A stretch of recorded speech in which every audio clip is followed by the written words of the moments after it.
हे सगळं जे आहे हे सगळं साचलंय, हे सगळं साचलंय. त्या सगळ्या गोष्टींचा उद्रेक आता बाहेर येतोय. तो येणार, अजून येणार.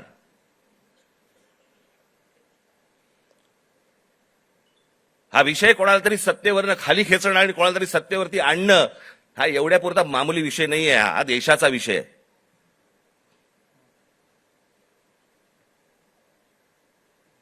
हा देशाच्या भविष्याचा विषय आहे. देशातल्या विद्यार्थ्यांच्या, तरुणांचा भविष्यातला विषय हा. काय होणार आहे त्यांचं?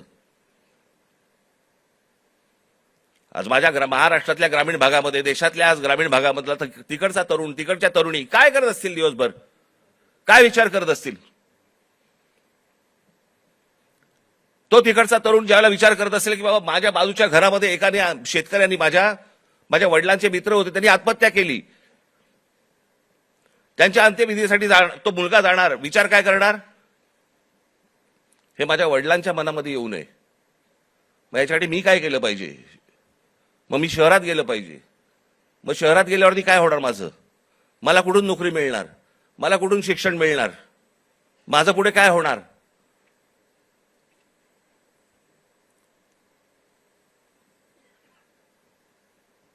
आज शहरांची परिस्थिती बघा. या सरकारने येऊन सांगितलं होतं आम्ही स्मार्ट सिटी करणार. कुठे आहेत त्या स्मार्ट सिटीज? आमच्याकडे रस्ते, पूल, जे काय ब्रिजेस जे काय बांधले जात आहेत, आपण त्याला विकास म्हणतोय. आपली शहरं ही राहण्यायोग्य आहेत का? इथपासून सगळी सुरुवात आहे ना. जर शहरातल्या लोकांना राहायला जर समजा त्रास होत असेल तर महाराष्ट्रातल्या, देशातल्या ग्रामीण भागामधनं जी लोक शहरामध्ये येत आहेत, कुठे राहणार आहेत? काय होणार या शहरांचं?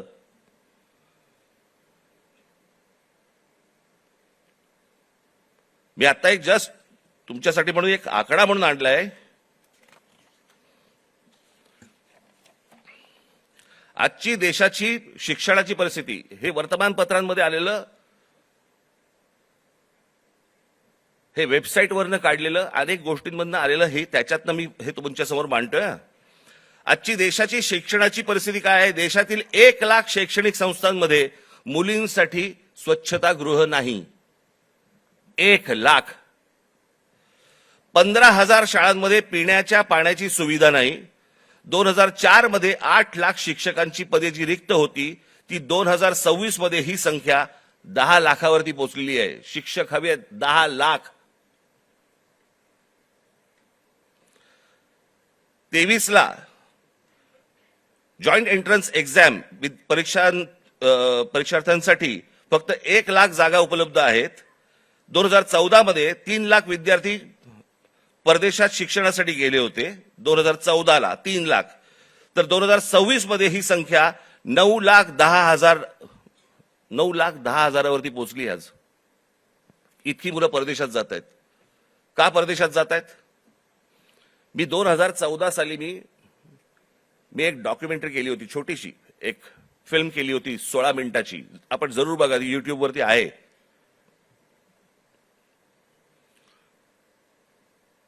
त्याच्यामध्ये मी म्हटलं होतं की शिक्षण इथे पण मिळू शकतं, नोकरी कदाचित इथेही मिळू शकते.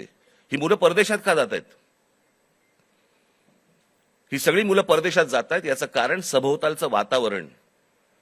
मी माझ्या घरातनं बाहेर पडल्यावरती मला आनंद मिळाला पाहिजे की मी काय शहरामध्ये राहतोय, काय सुंदर रस्ते आहेत, काय चांगले फुटपाथ आहेत, काय चांगल्या बागा आहेत, काय चांगली मैदान आहेत, स्पोर्ट्स कॉम्प्लेक्स आहे. मला प्रत्येक गोष्टीला वाव आहे. मग आमच्याकडे ही गोष्ट का नाहीये? आज कित्येक चित्रकार, कित्येक खेळाडू आज आमच्या ग्रामीण भागामध्ये आहेत. वावच नाही. काय करायचं पुढे माहिती नाही. कोणाला भेटायचं कल्पना नाही. हे जे सगळं साचलंय ना, हे साचलेलं सगळं बाहेर येतंय. नीटचे पेपर फुटण्याचा राग आहेच, पण हे जे बाकीचं जे साचून ठेवलेलं आहे ना, त्याचं काय करणार आहात?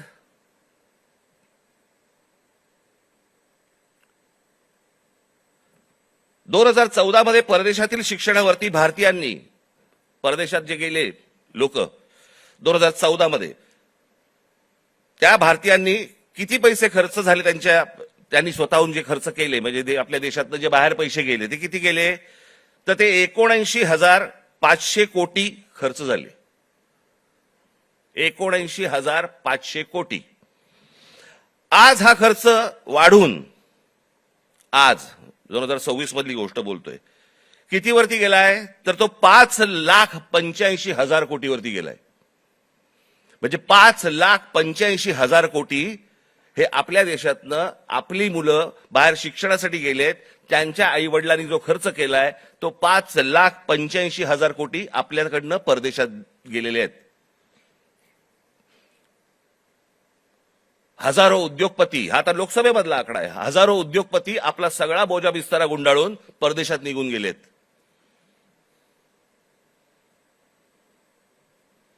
अहो एवढं कशाला? ज्यांनी मोदींवरती चित्रपट काढला होता, नरेंद्र मोदींवरती चित्रपट, आणि ज्याच्यामध्ये नरेंद्र मोदींची ज्यांनी भूमिका केली होती तो विवेक ओबेरॉय, तो दुबईमध्ये राहायला गेला. दुबईचा नागरिक आहे तो भारतात राहत नाही. मोदीजींनी खूप चांगलं काम केलंय, मोदीजी देशाला मोठं करतायत, मोदीजी देशामध्ये काय काय काय उद्योग आणतायत, हे आणतायत वगैरे वगैरे, अशी मुक्ता फळं जी आत्ता केली. तो कोण? आर माधवन ना, तो आर माधवन. विचारा कुठे राहतो हा आर माधवन? दुबईमध्ये स्थायिक झालेला आहे. यांना जर समजा या देशाबद्दल आहे प्रेम, या देशातल्या पंतप्रधानांबद्दल प्रेम आहे, ते विकास करतायत, हा जर समजा ह्यांना विश्वास आहे, हे परदेशात का जाऊन राहतायत? हे परिवारासकट दुबईला जाऊन का राहतायत? इथे येणार, स्पॉन्सर फिल्म मध्ये काम करणार, गव्हर्नमेंट स्पॉन्सर्ड फिल्म मध्ये, ते धुरंधर बिरंदर, आणि मग इथून करून जाणार परत दुबईला. देशात खूप चांगलं चाललेलं आहे, मी चाललो दुबईला. ही माणसं दुबईला जात आहेत. या मुलांचं काय घेऊन बसलोय आपण?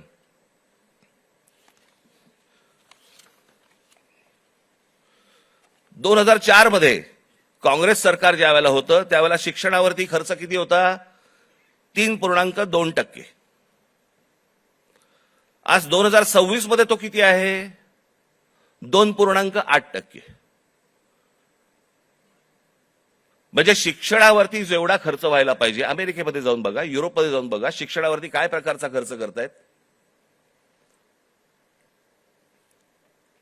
आज त्या मुलांना, त्या विद्यार्थ्यांना, त्या मुलांना त्यांची स्वप्न, त्यांना काय म्हणायचंय, त्यांना काय सांगायचंय, त्या प्रत्येक गोष्टींसाठी, प्रत्येक स्वप्नांसाठी त्यांच्याकडे वाटा आहेत. आज पंतप्रधान सांगतायत, त्यांच्या निवेदनामध्ये बोललेत की ही विद्यार्थी हे सगळे जे आहेत हे चुकीच्या रस्त्यावरती भरकटलेले आहेत. चुकीच्या रस्त्यावरती.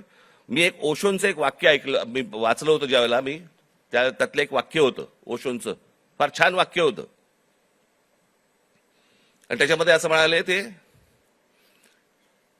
कि कौन कहता है कि इस देश का युवक गलत रास्ते पे भटक रहा है.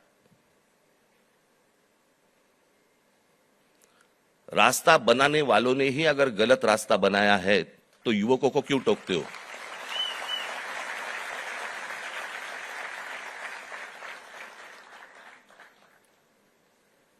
ते चुकीच्या रस्त्यावरती नाही आहेत. त्यांच्या आशा, अपेक्षा, महत्वाकांक्षा या सगळ्या मारल्या जात आहेत.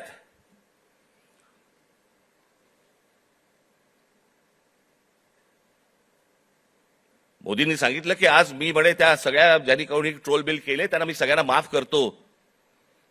या नीटच्या परीक्षांचे पेपर फुटल्यानंतर ज्या मुलांनी आत्महत्या केल्या त्यांच्या आई वडिलांची कोण माफी मागणार?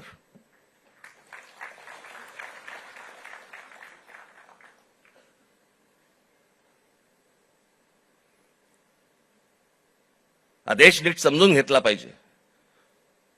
विद्यार्थ्यांचं, तरुणांचं, तरुणींचं म्हणणं, मत हे आपण समजून घेतलं पाहिजे. आज तो विद्यार्थी ज्या वेळेला तो हवालदिल ज्या वेळेला होतो, त्या हवालदिलपणामध्ये तो जातो कुठे? मग देवाकडे प्रार्थना करायची, मला नोकरी लागू देत, मला काम मिळू देत, मला पैसे मिळू देत, नोकरी लागल्यावर माझं लग्न होऊ देत. त्याची स्वप्न असतात. मग तो विचार करतो की बाबा देवळात जाऊ, आपण देवासमोर नतमस्तक होऊ. त्याच्या लक्षात येतं, अरे त्या देवळातच चोऱ्या व्हायला लागल्यात.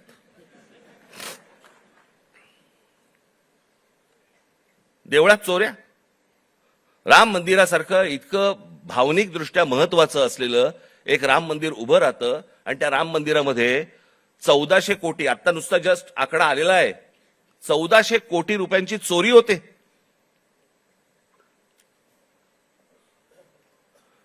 आणि याच्यावरनं सरकारमध्ये असलेले कोणीही त्याच्यावरती बोलायला तयार होत नाहीत. राम मंदिरावरती मतं मागताना बरोबर गेलात तुम्ही. मग ज्या वेळेला 1400 कोटी रुपयांची चोरी झाली, पंतप्रधान स्वतः एकटे गेले होते, सगळेजण बाजूला उभे होते. स्वतः एकट्याने जाऊन तिकडे जाऊन पूजा केली, प्रतिष्ठापना केली, सगळ्या गोष्टी केल्या. पंतप्रधानांनी याच्यावरती बोलायला नको राम मंदिराच्या चोरीबद्दल? का त्या अयोध्येमधनं एक खासदार निवडून नाही आला म्हणून आमचा संबंध तुटला, असं आहे?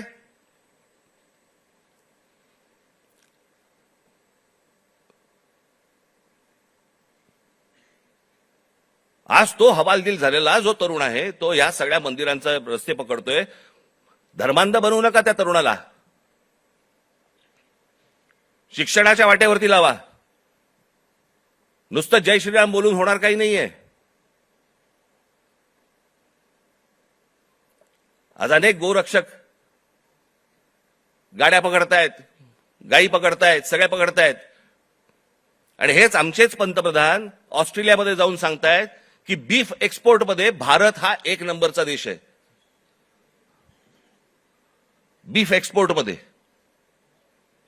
ते कापल्याशिवाय होणार आहे का एक्सपोर्टमध्ये आपण 1 नंबरचे? मग त्या गोरक्षकांचं काय करायचं? आपण करतोय काय? देश चाललाय कुठे? देश काय विचार करतोय? काय कशाचा कशाला ताळमेळ नाही. बस दिसली जमीन की दे अदानीला, दिसलं जंगल की दे अदानीला. आम्ही काही ह्या सगळ्या गोष्टींचे काय फक्त टीका करण्यासाठी हा विषय नाहीये. मला असं वाटतं ही गोष्ट परिस्थिती समजून घेणं गरजेचं आहे की या देशामध्ये काय सुरू आहे आणि काय घडतंय. मी आज अजून एक गोष्ट तुमच्या समोर आणणार आहे. माझे पत्रकार बांधव इथे आलेले असतील, तुम्ही विचार करा. आपण जातो, श्रद्धेने जातो, मंदिरात जातो, आपण काही दानपेटीमध्ये टाकतो, ज्याच्यावरती या देशाच्या सगळ्या मंदिरांमध्ये लाखो कोटी रुपये जमा होतात. काय होतात त्याचं, काय होतं काय नाही माहित नाही. त्याचे ट्रस्ट असतात, त्याचे ट्रस्टी असतात सगळे. मग त्याच्यातनं आपल्याला कळतं चोऱ्या होत आहेत. आता हे प्रकरण घ्या. पत्र आहे प्रति माननीय श्री एकनाथ शिंदे साहेब, उपमुख्यमंत्री महाराष्ट्र राज्य. विषय सिद्धिविनायक मंदिर न्यास मधील दानपेटीतील चोरीबाबत वरिष्ठ पातळीवरती चौकशी करण्याबाबत. जिथे आपण श्रद्धेने जातो, जिथे दानपेटीमध्ये आपल्याकडे भाविक जातात आणि पैसे टाकतात,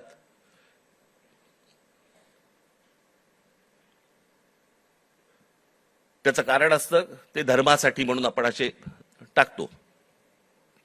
महोदय, आम्ही स्वाक्षरी करणारे सर्व सिद्धिविनायक न्यास मंदिर प्रभादेवी मुंबई येथील विश्वस्त आहोत.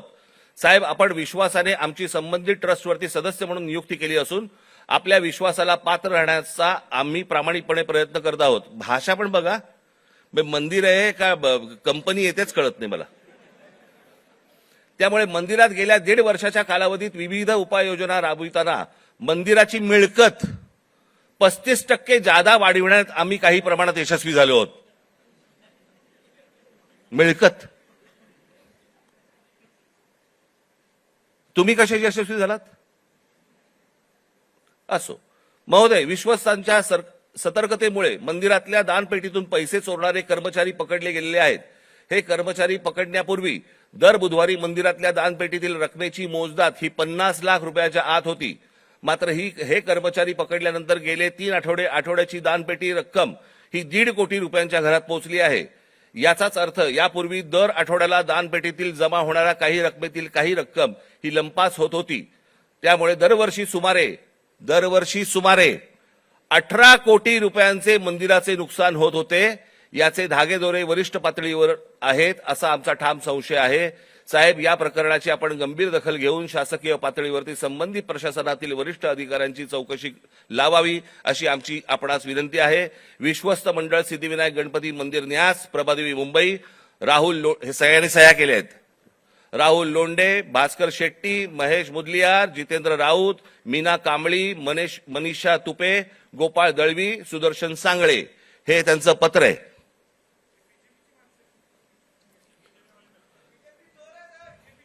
हे सगळं म्हणजे 18 कोटी रुपये दर वर्षाचे सिद्धिविनायक मंदिरामधनं चोरी होतीये. आपण भाबडेपणाने भाविकपणे आपण तिकडे जातोय, दानपेटीमध्ये आपण टाकतोय. हे असल्या चोऱ्या होत आहेत. ही माणसं सगळी मंदिरं लुटतायत. हाच तो तरुण, हेच ते विद्यार्थी परीक्षांच्या वेळेला नोकरीसाठी मंदिरामध्ये जातायत, पायऱ्या झिजवतायत, सांगतायत देवाला मला नोकरी मिळू देत, आणि त्याच मंदिरामध्ये चोऱ्या होत आहेत. तिकडचेच विश्वस्त चोऱ्या करतायत. तिकडचीच माणसं चोऱ्या करतायत. हा आमचा धर्म, ही आमची धर्माची मंदिरं. सरकारवरती विश्वास ठेवता येत नाही म्हणून मंदिरात जावं, तर मंदिरावरती विश्वास ठेवता येत नाही. ही जर समजा देशाची परिस्थिती असेल, होईल काय? रस्त्यावरतीच उद्रेक होईल.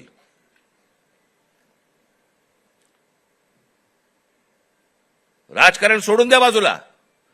मला असं वाटतं या सगळ्या गोष्टींचा सामूहिक देशाचा म्हणून, राज्याचा म्हणून आपण विचार करणं गरजेचं आहे सर्वांनी मिळून.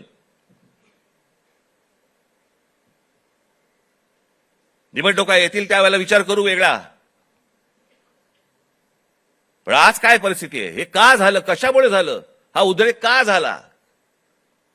मला असं वाटतं ह्या गोष्टी समजून घ्यायला नको. अनेक बारीक त्याला लेयर्स आहेत, पापुत्रे आहेत. ते पापुत्रे चढत त्याची वडी झालेली आहे. मला असं वाटतं ही गोष्ट सरकारने समजून घेणं गरजेचं आहे. आज मनातल्या तरुणांच्या, विद्यार्थ्यांच्या आशा, आकांक्षा, महत्वाकांक्षा या मला असं वाटतं विद्यार्थी सेनेने समजून घेणं गरजेचं आहे. नोंदणी होत राहील, पण ते काय विचार करतायत मला असं वाटतं हे पाहणं गरजेचं आहे. याच्यामध्ये जर बदल झाला नाही, मी हीच गोष्ट एकदा मागे जेव्हा नीटचा पेपर फुटला होता 2016 साली, तेव्हा मी पंतप्रधानांना फोन केला होता आणि त्यांना मी सांगितलं होतं की म्हटलं हे तुम्ही स्वतः ह्याच्यामध्ये जातीने लक्ष घाला या प्रकरणामध्ये. म्हटलं देशातले शेतकरी आत्महत्या करतायत, हे मी 2016ला सांगितलं होतं. म्हटलं उद्या हे विद्यार्थी आत्महत्या करतील, आणि आज तेच घडलं. 21 विद्यार्थ्यांनी आत्महत्या केली.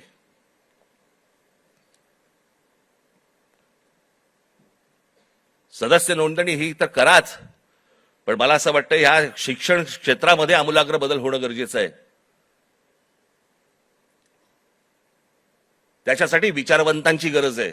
जे विचारवंत या देशामध्ये आहेत त्यांना बोलवणं गरजेचं आहे. त्यांची आणि या मुलांची सांगड घालून देणं गरजेचं आहे. यांची स्वप्न आणि त्या स्वप्नांना कसा आकार देता येईल याच्यासाठी म्हणून जे तज्ज्ञ या देशामधले आहेत त्यांना बोलवणं गरजेचं आहे. त्या मुलांना समजून घेणं गरजेचं आहे. मला असं वाटतं एवढीच अपेक्षा माझी आज या दिवशी मी व्यक्त करतोय. आज या विद्यार्थी सेनेच्या मुलांनी, सर्वात तरुणींनी या महाराष्ट्रातल्या विद्यार्थ्यांची अपेक्षा, आशा, आकांक्षा या समजून घ्याव्यात आणि त्याला आकार देण्याचा मला असं वाटतं जास्तीत जास्त प्रयत्न करावा. भविष्यातल्या तुमच्या सगळ्या वाटचालीसाठी माझ्याकडनं मनपूर्वक तुम्हाला सर्वांना शुभेच्छा देतो आणि आपणा सर्वांची विरजा घेतो. धन्यवाद. जय हिंद, जय महाराष्ट्र.